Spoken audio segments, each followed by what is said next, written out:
So, ilang po palang years dapat i-wait para maging citizen sa Spain with the digital nomad visa. So, since after mo makakuha ng 1 year sa consulate, tapos mag-fly ka dito, mag-renew ka agad ng 3-year residence authorization mo via the digital nomad visa path. Para may ample amount of time ka habang pinaprocess yung Spanish citizenship mo. Kasi ang kailangan lang pag Filipino ka, 2 years na legal residence dito sa Spain and counted yung digital nomad visa, tsaka yung non-lucrative visa, yung mga medyo bagong visa na yan, counted siya.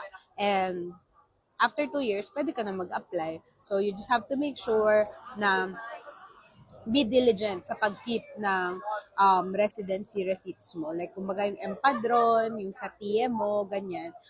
But according to most people na nakapag-apply na, they based or their lawyer based it on kailan sila na-approve in UHE, which is yung 3-year residence authorization, yung pagka kailan nila na-receive yung approval nila.